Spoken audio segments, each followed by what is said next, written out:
you for listening to this episode of the Tucumcari, New Mexico Area News Podcast, a roundup of what's newsworthy and what's going on in the Quay County area. Like our page on Facebook and join in on the discussion at the Tucumcari, New Mexico Area News discussion page. And now, here is your host, Gordon Runyon. Hey y'all, and welcome. This is the Tucumcari Area News Podcast, and I am your host, Gordon Runyon. This is the episode for the work week beginning on Monday, December the 3rd. Monday the 3rd.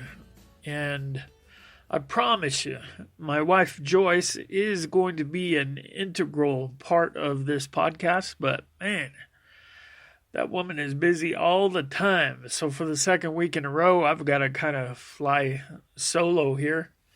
But let's get to it. This is the area news for the upcoming week. We'll begin with our long-range weather forecast. We'll have our verse of the day. Then we'll talk about some upcoming events and recent news items. So let's begin. For the upcoming week, this Monday, if you're listening to this on Monday, take heart. This is the coldest it's supposed to be all week. The high is supposed to be 42. Low last night, probably around 22.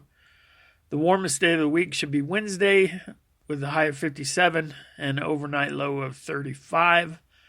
Any chances for rain? Very slight, but on Friday we do have a 30% chance for rain. The rest of the days of the week, most of them look like we're going to be in the mid to upper 40s temperature-wise. Our verse of the day is James chapter 1, verse 22, which says, "But be ye doers of the word, and not hearers only, deceiving your own selves." That's a good word for us. We need to not just talk about it, not just hear it. We need to start doing what it says.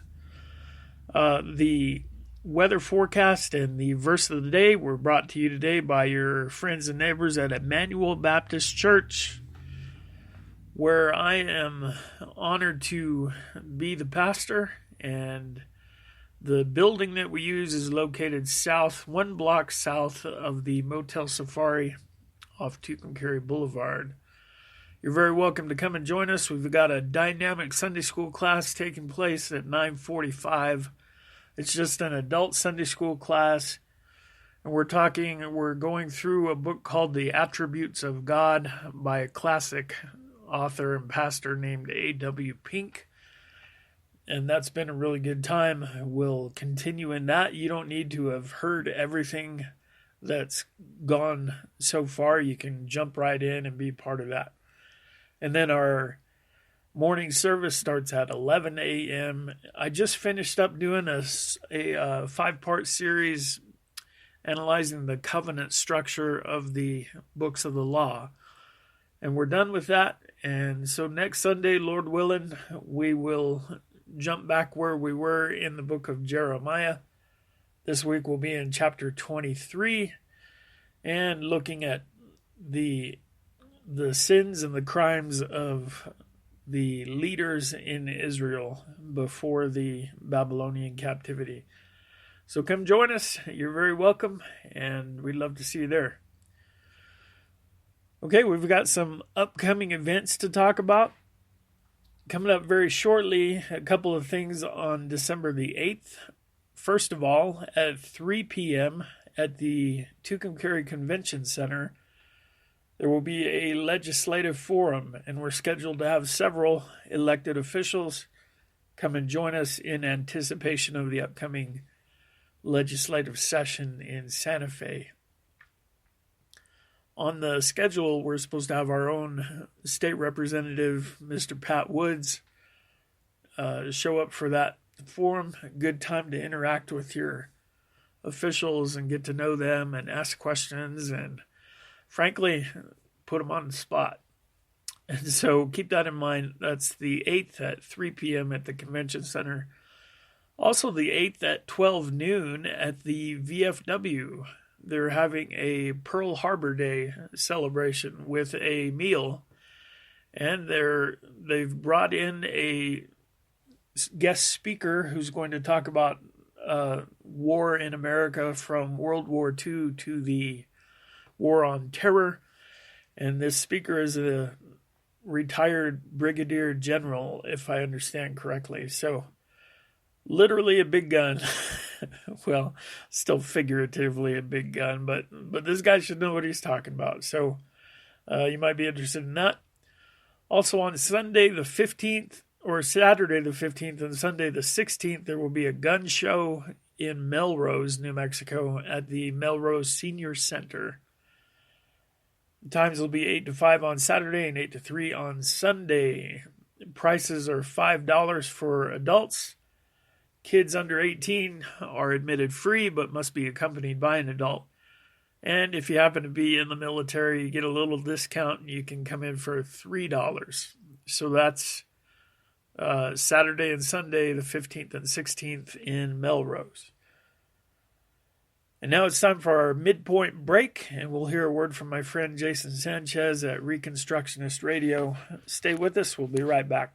The Reconstructionist Radio Podcast Network brings to you a complete lineup of podcasts where you will hear practical and tactical theology. Our desire is not simply that you consume our shows, but that you also live out your faith in every area of life. We can talk all day long about these things, but if we fail to put them into practice, then we fail as ambassadors of Jesus Christ, our King. Subscribe now to your favorite Reconstructionist Radio Podcast Network shows, or you can subscribe to the Reconstructionist Radio Master Feed, where all of the content we produce, including the audiobooks and audio articles, will pop up as soon as they are available. And don't forget to visit reconstructionistradio.com to volunteer as a narrator or to partner with this ministry financially. May the Holy Spirit stir you into action for Christ and His kingdom.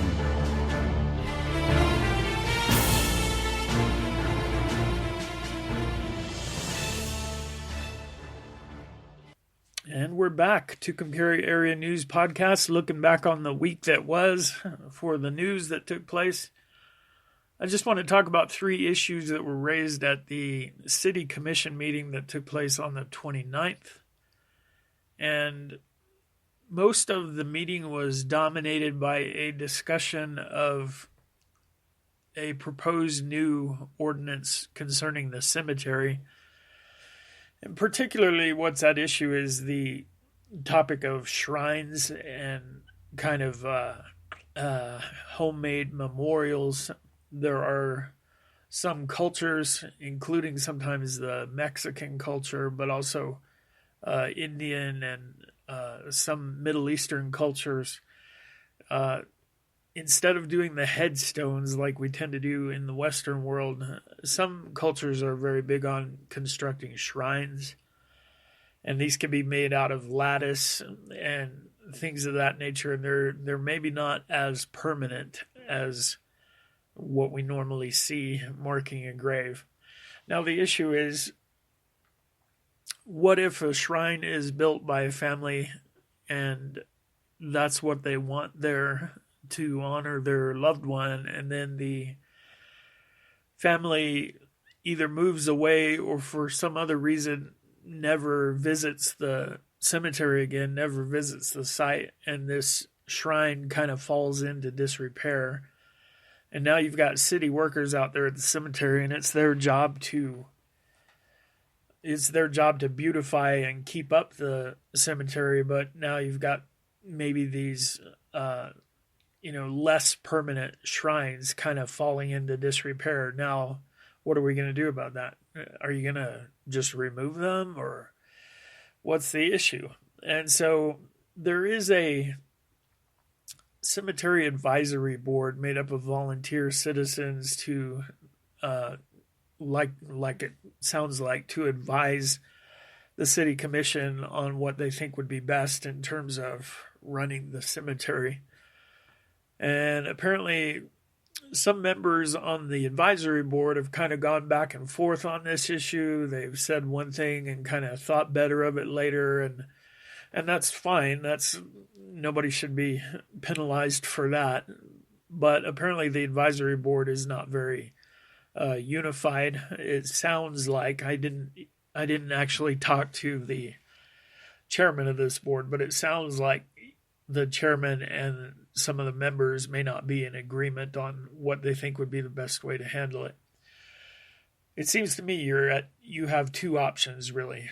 On the one hand, you can come up with a list of rules that is very specific as far as how a shrine or a memorial can be constructed, and you would have to go into detail about what construction materials will be allowed, and you'd have to be detailed about the sizes that you're going to allow, and you would then also need to come up with specific stipulations about upkeep and what happens if it does fall apart or blow over or otherwise need to be repaired. Then what happens?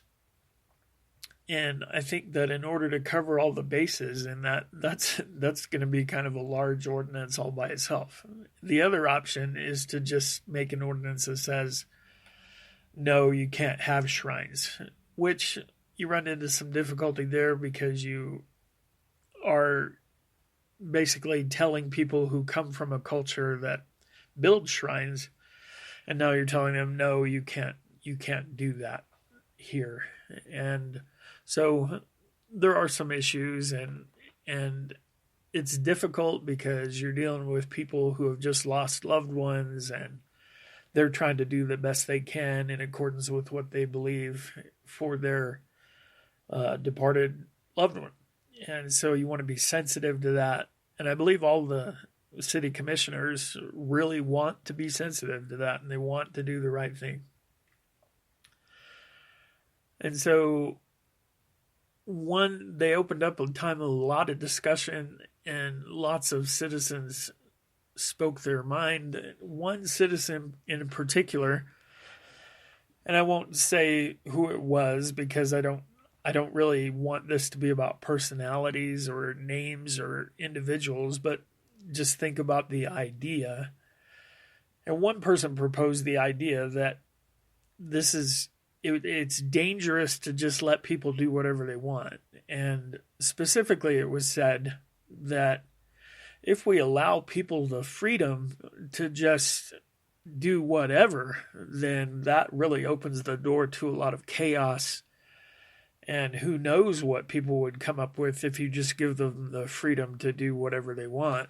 And so we need to clamp down on these sorts of things. It was even suggested, what are you going to do if somebody comes in and builds a satanic shrine? And nobody wants that. And so what are we going to do?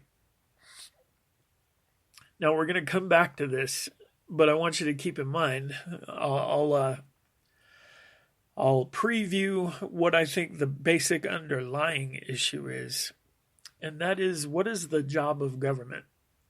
And what kind of trouble do we get into when the government extends over the boundary in terms of the God-given mission of a government? What's that mission look like, and what happens when the government oversteps its boundaries? And so keep that in mind, because frankly, the next two issues kind of all deal with the same thing. Another issue came up during public comments, and a person from the law office of Don Schutte read a statement that he had prepared. He wasn't able to be there himself, but the local lawyer Don Schutte had a statement read, and I can't quote it for you, but basically the idea is that he is speaking on behalf of several landowners and landlords in town who are trying to make some kind of living renting out properties here in town. And there's an issue with the way water utility is billed. And it works out like this. If you go and you rent a place in Tucumcari, in order to get the water turned on, you go down to City Hall and you tell them where you live and you pay whatever deposit, and you sign up to start paying the water bill at that place. Okay, now what happens in apparently a lot of cases is that some renters are not the most responsible people in the world. And so maybe they accrue a debt. Maybe, and some of them I heard mention some instances where there were over 3 months worth of water bills that were unpaid. And then rather than pay the bill, the renter just kind of leaves, never pays the bill. And then what happens is the landlord then rents that place out to somebody else. Well, then that person who's going to start living there, what do? Well, they need to go down to City Hall and tell them, here's where I live, and I'm going to start paying the water bill. You can turn it on. Well, what the city does in that case is they say, no, there's an outstanding bill at that address, and the water can't be turned on again until that bill is paid. Now, this is an issue. This would be like, here's the analogy I came up with. See what you think. This would be like you pulling up into a parking space at Walmart somewhere, and you go to enter into the building, but the greeter, instead of saying, hi, welcome to Walmart, the greeter says, oh, you're not allowed to come in and shop. Well, why is that? Because, he says, the last person who parked in that parking space shoplifted a bunch of stuff from here, and we haven't been able to arrest them or get the merchandise back. So until that merchandise is paid for, you can't park in that parking space. You've got to go somewhere else or either pay for it yourself. And so what this winds up doing is the landlord is sitting there just trying to make a living renting out property. Their renter is irresponsible, builds up this huge debt that the landlord never knows about. And then the renter leaves and the landlord still doesn't know about it. And now he tries to bring in somebody else because he's not making money if there's not a renter in there. And suddenly he finds out, oh no, you've got this gigantic outstanding bill and you can't have anybody get water here until you pay this bill. Well, the landlord isn't the one that signed up for that. What the city is doing is they're basically acting like the house itself or the apartment itself is at fault or has accrued a debt, and they're acting like their contract was with the residents and not with the person that was living there, which is fundamentally unjust. How's the apartment going to pay the bill? Well, it's not. And so as I asked a couple of questions after the meeting about this, it turns out there may not be very much that the city can do here because this is apparently a law that was passed by the brilliant people in our state legislature. And so what are they doing? They're allowing people to skip out on their bills and charging somebody else who didn't accrue the bill, and they're forcing somebody else to pay that bill. This is, like I say, this is fundamentally unjust. Now, one thing that I want to say here is everyone on that city commission understands that this isn't a just way to do business. But again, it goes back to what should government be doing and what shouldn't it be doing. And in this case, the government, our city government, wants to offer a service in exchange for payment, like a business. They want to offer a service or a product in exchange for payment, but they don't want to have to deal with all the hassles that you and I have to deal with if we start a business or we own property or whatever. Specifically, you know this, if you have your own business or you work in a small business, you know what a pain it is to try to track people down who refuse to pay their bill. And every business owner in Tucumcari deals with that hassle. It's not right. If you purchase something or you agree to pay something and then you don't do it, that's a form of theft. And the government should be protecting victims of theft from that theft. And what the government is doing instead is the government is making the landowner basically pay restitution for whatever was stolen from the government. The landowner didn't steal that. The owner of the rental property didn't steal the water. It's whoever signed that contract to pay the bill. And so the government wants to be in the business of acting like a business, but they don't want to deal with the hassle of being in charge of a business. So they just take the debt which legitimately belongs to them, and they move it off on somebody who had nothing to do with accruing the debt. Fundamentally unjust. Now, the interesting thing about this is I grew up in a lawyer's home, and I don't mean to be insulting to lawyers, but generally, lawyers don't do lawyer stuff out of the just goodness of their heart. Now, Don Schutte may be a great guy, and he may be doing this all pro bono, and just because he feels bad for these rental or these property owners who are in fact victims in this case, maybe he is doing this just because he recognizes an injustice and he's standing up. Hey, praise God, that'd be great if he is. But what it looks like is Don Schutte is now representing a group of rental property owners who are sick of being shafted like this. And you know what they call that? If it progresses, if this goes on, this is called a class action lawsuit in the making. And so that's very interesting to watch that. The third issue that I wanted to talk about is long ago, many of you have been in Tucumcari long enough to remember when the old overpass was in place. Do you remember that thing? Back from the 70s and 80s, you remember the old overpass? Well, the state came in and redid that. Now we have this nice modern overpass, and they put in the stoplights and they widened out the roads. The streets that I'm talking about specifically are First Street, which is Highway 104 at that point, First Street and Main Street, which then connects to Highway 54. So the state comes in and does all this construction. They're building things. They're shrinking the sidewalks. They're moving sidewalks back in order to make room for more traffic. And what they did is one of the buildings that's on the corner of First Street and Highway 54, one of the buildings that's on the corner is the Knights of Columbus Hall.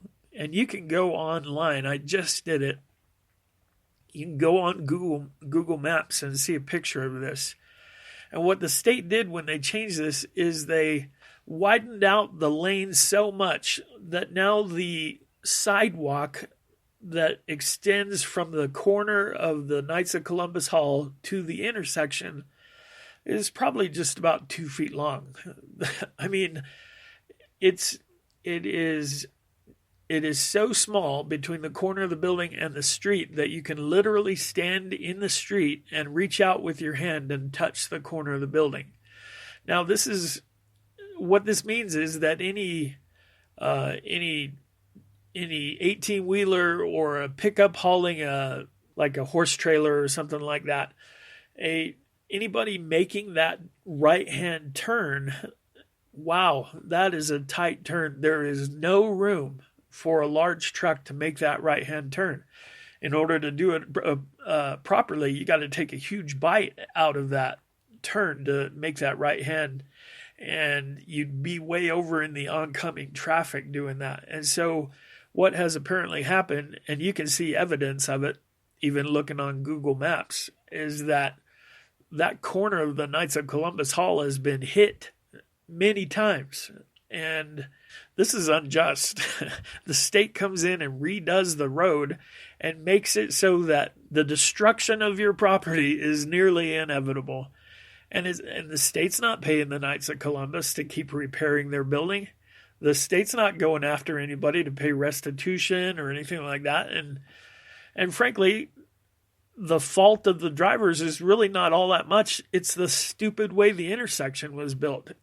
Whoever designed it did a horrible job, and now the poor people, the poor folks who are concerned about this building, who are they supposed to deal with? They call the state and they get transferred from department to department, And nobody at the state has done anything in the months that they've been contacted. They say, yeah, that is an issue, and we know it's an issue, but nobody's done anything. And the city can't do anything because it's not under their jurisdiction as that state highway intersection. And so now we're in a pickle. What do we do? Well, the answer is the same really for all of these issues. And the answer is if the government would just stay within its God-given boundaries, you know what you'd find? You'd find the government actually doing a good job at what God designed it to do. I want to read you a passage from Romans chapter 13 here. This is in verse 3. It says, rulers are not a cause of fear for good behavior, but for evil. Do you want to have no fear of authority? Do what is good, and you will have praise from the same. For it, that is the government, it is a minister of God to you for good. But if you do what is evil, be afraid, for it does not bear the sword for nothing. For it is a minister of God, an avenger who brings wrath upon the one who practices evil. Now, I don't know if you caught it, but there's a fairly clear definition of what government is supposed to do in those verses. Government is supposed to make the bad guys afraid. Government is supposed to be an avenger who brings wrath upon the one who practices evil. Now, putting that in modern terms, what's that mean? Catch the bad guys and punish the bad guys. That's what the government is supposed to do.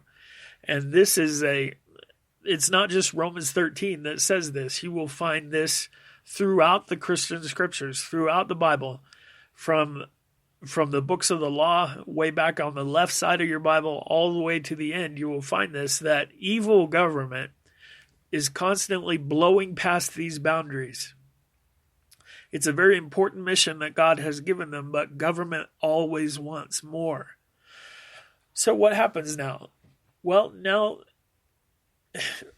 in the cemetery issue, the shrine, for instance, now you've got government in charge of a cemetery, and particularly it's American government, which wants to treat all religions as if they're equally wrong. And so you've got this government who must treat all religions equally bad. And so are you gonna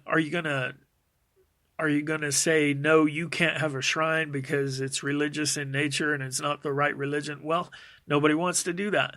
But why is the government in charge of the cemetery in the first place? You look throughout the history of the world, not just the history of the United States, but you go back east and you start looking at very old churches and the first churches and stuff like that. You come in the Southwest and you start looking at old churches and the very first religious institutions. And you know what you're going to find? A bunch of cemeteries around them. In the history of human civilization, it's almost never been true that government runs the cemetery. Why would they do that? You know, you've seen all the movies. You got this white picket fence and you've got this whitewashed church with the steeple and the bell. And what's off to the side? The cemetery. Now, there are theological reasons for that, of course. It's because Christians believe that those who are dead in the body are not gone forever. And so if a church member dies, he's still a member of that church. It's just that we're waiting till Jesus comes and that member will be raised back up. So the cemetery where all the dead church members are is connected to the church building where all the live church members are, and it's still all considered to be one church. In England, they even have at Westminster Abbey, which is a gigantic church there, they have basically tombs inside the church building. Famous people buried inside the church building for that reason. But now you've got government taking it upon itself to run the cemetery. And because of that, you're going to have all these stupid government rules governing what can and can't be done. And I'm saying if we just got government out of the cemetery business, now we can leave it to whoever is in charge, whether it's a church or a charitable organization or, frankly, a business. You could run a for-profit cemetery. Oh, well, that's horrible. Let me tell you something. You would pay less at a for-profit cemetery than you currently pay to bury your loved one. I can almost guarantee that. Because if you have a for-profit cemetery on the west side of town like we do now, you know what you'd have? You'd have another for-profit cemetery that started up on the east side of town. And they'd then be in competition with each other. And who wins when there's competition? The buyer wins. So why are we in the cemetery business in the first place? It leads to dumb things like, oh, what if a Satanist puts up a shrine? Well, what if? You know, if it's a government cemetery, who cares? Now, I'm certainly not in favor of Satanism and all that, but if you've already bought into this idea that in the American system all religions are equally wrong, then why are you going to care who puts a different religion than yours in there? If you buy into that idea. I don't buy into that idea. And so let's get government out. But let's be realistic. Government is not getting out of the cemetery business in Tucumcari anytime soon. Let's all agree that's probably true. So what do? Well, it struck me that when the citizen got up and complained and said, it's very dangerous to just let people do what they want, to give them the freedom to just do what they want, it's very dangerous. And it occurs to me that as long as American people have that attitude, that freedom is dangerous because some people are stupid and they do dumb things when they're free to do them. As long as that's our attitude, we're going to keep losing our freedoms. And when we do, we will convince ourselves it's for the public good. And it's for a long-term good if you and I agree to lose our freedoms right now. And as long as that attitude is ingrained in us, and it's even called patriotic, we will not be a free people. And this is advancing on every side. Why is the government in the water business when it doesn't want to have to deal with the hassles of actually being in business? Why is the government building roads when its job is to catch the bad guys? Well, if they don't build the roads, who will? The same people who build them now. Government doesn't build the roads. They contract with private industries who go out and do the construction. That's who builds the roads. And it's not like we wouldn't have anybody around to know how to build the roads if government wasn't there to save us. This is ridiculous. My citizens, my fellow citizens of Tucumcari, I'm passionately pleading with you. If you saw me, you'd see my hands flying all over the place as I say these things. I'm passionately pleading with you to recover a love of freedom and to understand that your government at all levels is no longer the protector of your freedoms. That needs to change. My name is Gordon Runyon. This has been the Tucumcari Area News. Join us next week as we will we'll raise more heck and cause more problems. Thank you for joining us. We hope this episode of the Tucumcari, New Mexico Area News has been a blessing to you. Remember to like our page on Facebook to stay current on what's happening in Quay County. We are honored to be a part of the Reconstructionist Radio Podcast Network. Either Christ is Lord of all, or he's not Lord at all.